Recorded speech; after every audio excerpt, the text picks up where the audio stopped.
ശരിക്കും കുറച്ച് ദിവസമായിട്ട് നമ്മുടെ നാട്ടിൽ നമ്മളെല്ലാം കണ്ടുകൊണ്ടിരിക്കുന്ന ഒരു ന്യൂസാണ്. കർണാടകയിലുണ്ടായ ഒരു ലാൻഡ് സ്ലൈഡിൽ കാണാതായ അർജുൻ. ശരിക്കും എവിടെയാണ് അർജുൻ? എന്താണ് അർജുന് പറ്റിയത്? ഇപ്പോൾ എല്ലാവരും വിചാരിക്കേണ്ടത് ഇങ്ങനെ ഒരു യൂട്യൂബ് ചാനലിൽ എന്തിനാണ് ഇങ്ങനെ ഒരു കണ്ടൻറ്റുള്ള വീഡിയോ ചെയ്യണമെന്ന്. പക്ഷേ ഒന്നോർത്ത് നോക്കിയാൽ ഈ ഒരു അവസ്ഥ നമ്മൾ ഓരോരുത്തർക്കും വരാം. നമുക്ക് നമ്മുടെ ഭാഗ്യം കൊണ്ട് നമുക്ക് വന്നിട്ടില്ല എന്ന് തന്നെ വിചാരിക്കാം. ഇനി ആർക്കും വരാണ്ടിരിക്കാനും നമുക്ക് പ്രാർത്ഥിക്കാം. പക്ഷേ ഇതിന് ഒരു വിക്റ്റിമായ അർജുൻ എന്നയാൾ എവിടെ പോയി? അർജുൻ്റെ ലോറി എവിടെ പോയി? ഇതിനെല്ലാം ഉത്തരം കർണാടക നമുക്ക് നൽകേണ്ടതായിട്ടുണ്ട്. കാരണം എന്താണെന്ന് വെച്ചാൽ, ശരിക്കും ഇവരെന്ത് രീതിയിലുള്ളൊരു സെർച്ചാണ് അവിടെ നടത്തുന്നത്? ഈ ഒരു ലാൻഡ് സ്ലൈഡ് ഉണ്ടാക്കി 3-ാമത്തെ ദിവസമാണ് ഇത് പബ്ലിക്കിലേക്കായിട്ട് ഈ ഒരു ന്യൂസ് എത്തുന്നത് തന്നെ. അതുവരെ എന്തിനും ഇവരിത് ഹൈഡ് ചെയ്ത് വെച്ചു? അല്ലെങ്കിൽ അവരത് ജസ്റ്റ് റോഡ് ക്ലിയർ ചെയ്തിട്ട് അവരുടെ റോഡ് മാത്രം ക്ലിയറാക്കി ബാക്കിയുള്ള നടപടികളെല്ലാം ഒതുക്കി എന്തുകൊണ്ട് ഇത് ഹൈഡ് ചെയ്ത് വെച്ചു? നമ്മുടെ നാട്ടിൽ കേരളത്തിലെ ഒരു ചാനൽ ഇത് റിപ്പോർട്ട് ചെയ്തില്ലായിരുന്നെങ്കിൽ അതും ഒരു സാധാരണമായിട്ടുള്ളൊരു ചെറിയൊരു ദുരന്തമായിട്ട് മാറി അതങ്ങ് തീരും. ഇത്രയും ഒരു പബ്ലിസിറ്റി ഒന്നും അതിന് ലഭിക്കുകയില്ല. പക്ഷേ ആ മണ്ണിനടി പെട്ടതൊരു മലയാളി ആയതുകൊണ്ട് മാത്രമാണ് ഇന്ന് നമ്മളെല്ലാവരും ഏറ്റുപിടിച്ചു. നമ്മൾ അന്യ സംസ്ഥാനത്ത് നിന്ന് തൊഴിലാളികളെ നമ്മൾ അതിഥി തൊഴിലാളികളായിട്ടാണ് നമ്മൾ കണക്കാക്കുന്നത് ഇവരെ. എത്രയോ കേസുകൾ, എത്രയോ മണ്ണിടിച്ചിൽ, കെട്ടിടം തകർന്ന് അതിൻ്റെ ഇടയിൽ എല്ലാം പോയിട്ട് ഒരുപാട് ബംഗാൾ, ഡൽഹി അവിടെ നിന്നുള്ള ഒരുപാട് തൊഴിലാളികളെ നമ്മൾ സ്വന്തം ജീവൻ പണയം വെച്ച് രക്ഷിച്ചെടുത്ത സാഹചര്യങ്ങൾ നമ്മുടെ കേരളത്തിലുണ്ട്. അങ്ങനെ ഒരു നാട്ടിൽ നിന്നും പോയ നമുക്ക് ഇങ്ങനെ ഒരു ഗതി കർണാടകയിൽ വന്ന് എന്തുകൊണ്ടാണ് നമുക്ക് ചിന്തിക്കണം. അത് വളരെ വലിയൊരു പ്രസക്തിയുള്ള കാര്യമാണ്. ശരിക്കും ഇതിൻ്റെയൊക്കെ ഒരു അടിസ്ഥാനപരമായ കാര്യം എന്താണെന്ന് പറഞ്ഞാൽ മനുഷ്യത്വം മരിച്ചപ്പോൾ നമുക്ക് നഷ്ടമായതൊരു ജീവനാണ്.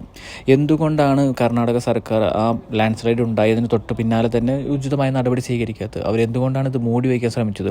എന്തുകൊണ്ടാണ് ഇപ്പോഴും തെരച്ചിൽ നടത്തുമ്പോൾ അവരുടെ അനാസ്ഥ, അതായത് വാച്ച് നോക്കി അവർ പണിയെടുക്കുന്നു? വെറും ഒരു വാച്ച് നോക്കി ഡ്യൂട്ടി സമയം നോക്കി പണിയെടുക്കാനുള്ളതാണോ രക്ഷാപ്രവർത്തനം?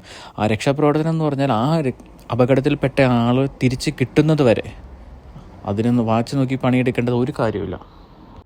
ഈ ഒരു ന്യൂസ് കേൾക്കുമ്പോൾ സാധാരണക്കാരനായ ഒരു മനുഷ്യന് ഒരുപാട് സംശയങ്ങളുണ്ടാവും.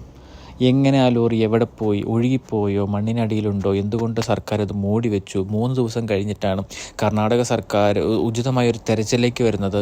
വീണ്ടും ആർമി വരുന്നു. ആർമി വന്ന് അവർ യാതൊരു ഉപകരണങ്ങളുമില്ലാതെ ആണ് അവർ വരുന്നത്. ആർമി വരുന്നതൊക്കെ നമ്മുടെ കേരളത്തിലെ നാട്ടുകാർക്ക് ഇപ്പോൾ കുറച്ചും കൂടി ഫെമിലിയർ ആയിട്ടുണ്ട്. കാരണം നമ്മൾ ഇതിനും വലിയ പുത്തുമല ഉരുൾപൊട്ടൽ, മൂന്നാറിലെ അങ്ങനെ പല ഉരുൾപൊട്ടലും നമ്മൾ നേരിട്ട് കണ്ടവരുണ്ട്, അല്ലാതെയും കണ്ടവരുണ്ട്. അവർ വന്ന് ആർമി ചെയ്യുന്ന കാര്യങ്ങളെല്ലാം നമുക്ക് കറക്റ്റായിട്ട് അറിയാം. എന്താണ് ആർമി വന്നാൽ സംഭവിക്കാൻ പോകുന്നത് കാര്യവും നമുക്കറിയാം. പക്ഷേ എന്തുകൊണ്ട് കർണാടകയിൽ ആർമി വന്നിട്ട് വെറുതെ കൈയും വീശി വന്ന് നോക്കി നിന്നിട്ട് പോയി എന്ന് ഒരു ആക്ഷൻ പല സ്ഥലത്തും ഉയരുന്നുണ്ട്. അവർ വന്നപ്പോൾ മതിയായ ഉപകരണങ്ങളില്ലാതെയാണ് വന്നത്. ഒരു നെയിം സൈക്ക് എന്ന പോലെ ആർമി വന്നോ എന്ന് ചോദിച്ചാൽ വന്നു എന്ന് മാത്രം പറയാൻ വേണ്ടി കർണാടക സർക്കാർ ഇറക്കിയതാണോ എന്നൊരു സാധാരണക്കാരന് തോന്നിയാൽ അതിന് യാതൊരു കുറ്റവും പറയാനില്ല. കാരണം ഓരോ ദിവസവും അവിടെ നടന്നുകൊണ്ടിരിക്കുന്ന കാര്യങ്ങൾ അങ്ങനെയാണ്. ഒരു സാധാരണ ഒരു മനുഷ്യൻ എന്ന നിലയിൽ നമ്മൾ നോക്കിക്കാണുന്ന ഒരു മനുഷ്യന് അത്രയും പൊസിഷനിൽ നിൽക്കുന്ന ഒരാൾക്ക് പോലും അവിടെ പോയിട്ട് ഒന്നും പ്രതികരിക്കാൻ കഴിയാതെ വരുമ്പോൾ സാധാരണ ഒരു ജനം എന്ത് ചെയ്യും? മനുഷ്യൻ്റെ വലിപ്പം നോക്കി മാത്രം രക്ഷാപ്രവർത്തനം നടത്തുന്ന നാടാണ് കർണാടക എന്ന് നമുക്ക് ഇതിനകം മനസ്സിലാക്കിയിരുന്നു. ഒരുപക്ഷെ ആരോ പറഞ്ഞ പോലെ ഇതിപ്പോൾ കേരളത്തിലാണ് നടന്നതെങ്കിൽ അർജുൻ 2-ാം ദിവസം വീട്ടിലിരുന്ന് TV കാണുമായിരുന്നു. അത് 100% വാസ്തവമായിട്ടുള്ള കാര്യമാണ്. ഈ നമ്മുടെ നാട്ടിൽ ഇങ്ങനെ ഒരു അപകടം ഉണ്ടായാൽ നമ്മൾ എല്ലാ കയ്യും മെയ്യും മറന്ന് ഒന്നായിട്ട് പ്രവർത്തിക്കും. ഈ നാട്ടിൽ നിന്നുള്ള മലയാളികൾ അവിടെ എത്തിയതിന് ശേഷമാണ് അവിടെ എന്തെങ്കിലും ഒരു രക്ഷാപ്രവർത്തനം നടന്നിട്ടുള്ളത്. എന്തുകൊണ്ടാണ് ആ പ്രദേശത്ത് വേറെ JCBകളോ ടിപ്പറുകളോ മണ്ണ് മാറ്റാൻ യാതൊരു ഉപകരണം കിട്ടാത്തൊരു നാടായിട്ടാണോ ഈ കർണാടക ഇരിക്കുന്നത്? അതിൻ്റെ ചുറ്റുപാടും എത്രയോ വണ്ടികൾ ലഭ്യമായിട്ടുണ്ട്.